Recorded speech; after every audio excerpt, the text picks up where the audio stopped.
আপনি অনেকগুলো world cup cover করেছেন সাংবাদিক হিসেবে। আপনার কাছে এই ওয়ার্ল্ড কাপটাকে কোন জায়গায় আলাদা মনে হচ্ছে অন্য জায়গা থেকে? আমরা দেখেছি যে সম্প্রতি এটা সব অনেক ওয়ার্ল্ড কাপই হয় যে অঘটন বলা হয়। আমি অঘটন বলতে রাজি না। নির্দিষ্ট দিনে যে বেশি ভালো পারফর্ম করে বা যার কৌশল ভালো থাকে সেই এগিয়ে থাকে। আমরা দেখলাম যে জার্মানির বিদায় হয়ে গেছে, নেদারল্যান্ডসের বিদায় হয়ে গেছে। মানে আপনার কাছে কি মনে হয়? না, আসলে ফুটবলের সৌন্দর্য তো এখানেই। চমক। বড় টিম, হ্যাঁ, চমক সৌন্দর্য। আপনি একটা যে কোনো খেলার বাইরেও যান, আপনি যে কোনো সাবজেক্টে যদি চমক না থাকে তাহলে ওটা তো একটু আকর্ষণ কম থাকবে।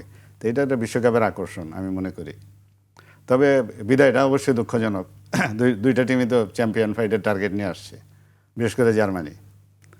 তো জার্মানির বিদায়টা একটু ফুটবলের জন্য একটু খারাপই হয়েছে। ফুটবল কি পরিবর্তন হয়ে গেছে আগের থেকে? আরো কি বেশি গতিময় হয়ে গেছে বা ফুটবল কি তো মনে এখন হয়? বা আসলে সত্যি স্টার কথা, কি কমে গেছে? আমরা একসময় যে যত স্টার দেখতাম না, এখন তো আসলে বিশ্বে স্টারই নাই আমি মনে করি। এখন ম্যাক্সিমাম টিমগুলো অ্যাভারেজ টিম। মেসির ধরেন এবার বয়স হয়ে গেছে, আগামী বিশ্বকাপ খেলবে কিনা অনিশ্চিত। আপনি পর্তুগালের ক্রিস্টিয়ানো রোনাল্ডোকে দেখেন, ও হয়তো এবারই শেষ তার। এছাড়া আর তো আমি ইংল্যান্ডের হ্যারি কেইন আছে, ভালো খেলতেছে মোটামুটি। এমবাপ্পে আছে। হ্যাঁ, এমবাপ্পের বয়স আছে, এমবাপ্পে আরও খেলবে, খেলতে পারবে। আরও খেলবে। তো মেসি না থাকলে তো আর্জেন্টিনার গ্ল্যামার চলে গেল। এক নেইমার না থাকে তো এখন ব্রাজিল টিমটা এভারেজ টিম হয়ে গেছে। রাইট। সবাই ভালো খেলতেছে, মোট কথা এভারেজ টিম, একজনের নির্ভর না। আর সাব্বির ভাই তো মেসি আর আর্জেন্টিনা। এটা কি সুবিধা একদিক দিয়ে যে এভারেস্ট টিম, যে সবাই ভালো খেলছে, হ্যাঁ, কারোর উপর এটা depend- এটা এটা ফুটবলের একটা বিরাট প্লাস পয়েন্ট। আমি সাব্বির ভাই আমার সাথে এগ্রি করবেন, এভারেজ টিম থাকা ভালো। হ্যাঁ, আবার খাস বাংলা একটা কথা আছে যে ল্যাংরা গোড়া বাজি মারে। ব্রাজিলতে আমি তো ল্যাংরা গোড়া মনে করতেছি এবার, যেভাবে সেটাই। আগাচ্ছে তারা। হ্যাঁ, যেভাবে আগাচ্ছে তারা শেষ পর্যন্ত কি করে বলা যায় না। ট্রফি নিয়েও চলে যেতে পারে, হেক্সা মিশন তাদের সাকসেস হয়ে যেতে পারে। আর ওভারঅল এবার অন্যান্য বিশ্বকাপের সাথে তুলনা করলে আমি একটু এনভায়রনমেন্টের দিকে যাব। সেটা হলো আপনার টাইমিং একটা আমাদের এই সাবকন্টিনেন্টের কান্ট্রিগুলার আমাদের জন্য একটু প্রবলেম হয়ে গেছে। এটা আমি মনে করি বিশ্বকাপের জন্য ইউরোপ বেস্ট আপনার সব দিক থেকে। আমাদের সময়, সার্বিক পরিস্থিতি, আপনি যে তিনটা দেশে বিশ্বকাপ হচ্ছে, আমাদের যুক্তরাষ্ট্রে আমি অনেকবার গেছি। আমি বিশ্বকাপের আগে আমি ক্লাব বিশ্বকাপ হয়েছে এখানে, আমি ছিলাম এখানে। কভার করেছেন। জি জি।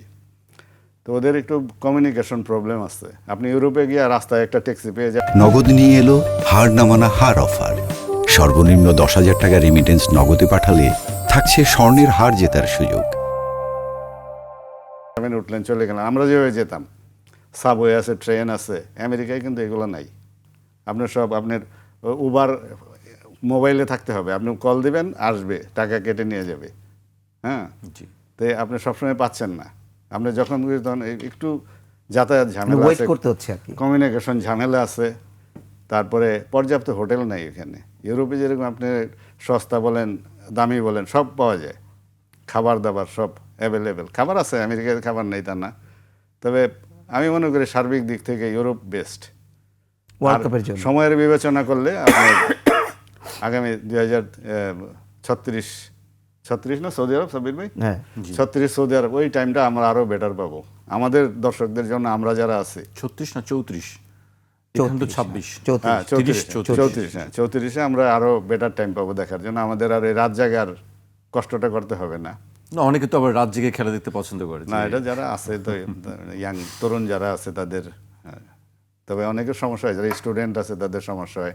আমরা যারা চাকরিজীবী আছে আমাদের একটু প্রবলেম হয়, কিন্তু খেলা না দেখেও পারা যায় না, কষ্ট করেই দেখতে হয়। এই কষ্টটা আর করতে হবে না। টাইমিং এর একটা প্রবলেমের আর এমনি চমকের দিক থেকেও আপনি বলেন এবার 3 দেশের আয়োজনে আমি বলবো, আমি এবার থ্যাঙ্কস জানাবো একটু 3 যৌথ আয়োজক।